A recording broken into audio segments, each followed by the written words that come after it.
Jadi ini orang-orang munafik nggak bisa munafik sama saya, karena saya pernah belajar tuh gerakan munafik itu, ahli di soal itu. Termasuk nih ulama-ulama munafik ini, dengan orang-orang Islam yang munafik. Termasuk kabar baru-baru yang mengatakan suara ibu kidung ibu Indonesia katanya lebih merdu daripada suara azan. Itu betul-betul setan di atas setan tuh Sukmawati itu. Saya ini bekas kafir. Dulu kalau mendengar suara azan di televisi, saya katakan istri saya, matikan televisi itu. Dulu waktu saya masih pendeta, matikan itu, tidak bagus, suara setan. Demi Allah, saya bersaksi di hadapan Allah, istri saya matikan. Tapi saya statusnya dalam keadaan kafir, tidak mau dengar azan. Begitulah kafir. Setan dan kafir tidak suka dengar azan. Nah, kalau ada orang Islam yang tidak suka dengar azan, berarti di atas setan, kafir di atas kafir. Jadi kalau ibu bapak mau tahu, jadi bagaimana Ustadz melawannya itu? Jangan lapor nih ulama-ulama tua ini. Ini orang tua-tua ini makin tua makin kacau. Siapa namanya? Pak Ma'ruf. Coba ditambah volumenya supaya saya jangan terlalu teriak. Suara saya habis dari Medan ini. Enggak, saya memang suaranya keliling terus tiap hari. Jadi fullkan aja lah, nggak apa-apa kok. Nggak mau rusak itu. Nanti kalau rusak saya ganti. Pak biar saya tak usah teriak gitu. Setengah mati saya berteriak-teriak. Ada orang tua namanya Ma'ruf Amin.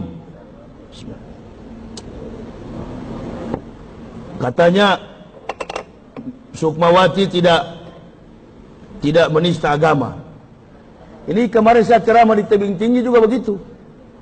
Ada orang tua-tua tegur saya, MUI, Pak Yahya pelan-pelan kalau ceramah nak, di sini banyak sekali gereja di pinggir-pinggir. Saya bilang kau sudah tua, cuci kaki, pergi tidur sana. Urusan dakwah ini bukan urusan kalian sudah mau mati itu, urusan orang tua, orang muda. Kalau dakwah begini, makin tua makin seharusnya makin istiqomah, karena sudah mendekat ajal, mau dijemput sebentar lagi. Makin kacau. Tahun 2011 Sunita Williams, angkasawan pertama India, perempuan. Sekarang sudah jadi ustazah beliau. Angkasawan India pertama, Sunita Williams, tahun 2011. Pergi ke bulan. Dari bulan dalam satu hari dia mendengar 5 kali suara azan. Dia mencari tahu, meneropong dengan menggunakan teleskop, melihat dunia ini, bumi ini gelap.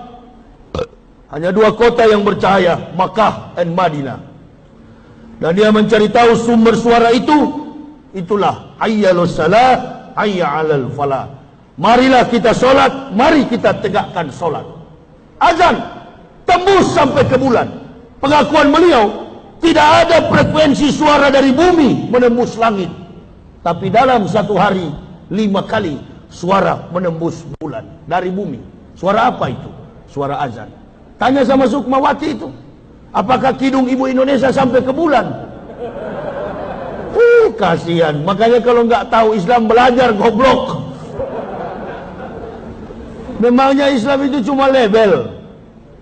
Saya bilang mualaf-mualaf yang masuk Islam, ente belajar Islam, jangan cuma bersyahadat.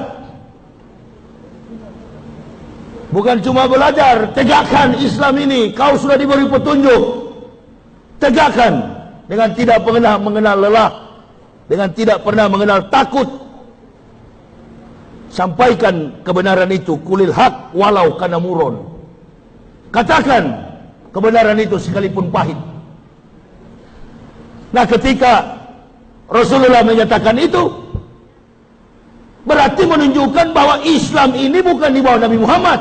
Nabi Muhammad mengikuti silsilah dari moyangnya Ibrahim.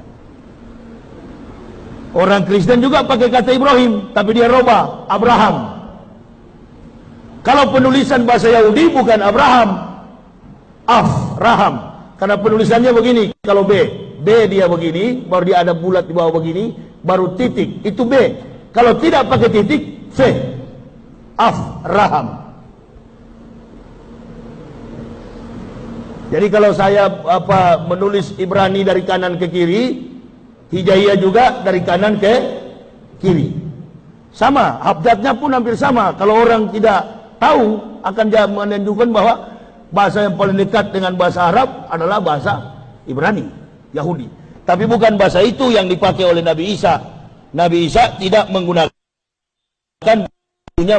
bahasa Suryani. Jadi ketika Rasulullah bawa Islam, maka semua kitab yang pernah dibawa oleh nabi-nabi ini, ketika Rasulullah mendakwakan Islam, beliau adalah nabi satu-satunya yang menyempurnakan ajaran para nabi-nabi tadi. Ajaran para Rasul, 24 Rasul, disempurnakan oleh Nabi kita Muhammad Sallallahu Alaihi Wasallam. Berarti Nabi Muhammad bukan membawa Islam, Nabi Muhammad menyempurnakan. Nanti muncul di YouTube nih, orang-orang kafir itu harusnya sadar kalau mereka menghina Nabi Muhammad, sama saja mereka menghina semua nabi. Karena Nabi Muhammad membawa ajaran para nabi sebelum beliau. Cuman ajaran para nabi tidak sempurna. Saya kasih contoh. Dalam Quran surah Maryam, Isa mengaku, Al-Masih mengaku, qala ini Abdullahi ataniyal kitab wa ja'alani nabiyah. Saya ini, kata Al-Masih, adalah Abdullah, hamba Allah, ataniyal kitab, Allah memberi aku kitab, wa ja'alani nabiyah, dan mengutus aku sebagai nabi. Nah, jadi waktu Isa diutus, Isa membawa kitab. Kalau kita lihat dalam terjemah Al-Quran, kitab yang dibawa oleh Isa itu adalah Injil. Coba perhatikan baik-baik supaya kita jelas agama Islam ini, kita bangga jadi orang Islam. Ya, jangan cuma bilang, oh saya Islam, sana Kristen, sama kok. Sama karena tidak tahu. Dan mengukur kebenaran Islam ini, tidak bisa kita hanya menggunakan keterampilan, kemampuan, skill secara akademik, nggak cukup. Kalau tanpa kita mengetahui Islam ini dari sudut pandang historik, sejarah, maka keyakinan kita ini masak di luar, di dalamnya mentah. Sekali digoyang, langsung murtad. Karena tidak mengerti. Makanya jangan heran kalau ada Ade Armando, ada siapa lagi, orang-orang yang jil, jaringan Islam, jaringan iblis laknatullah, siapa lagi, Ade Armando, kemudian orang-orang akademisi UI itu siapa, Ade Armando, siapa lagi, banyak sekali ya, yang menganalisis Islam itu sama dengan agama lain. Itu sudah tumbang semua Pak. Ulil Asor itu sudah tumbang sejak saya dakwah di Jakarta. Habis filsafat mereka.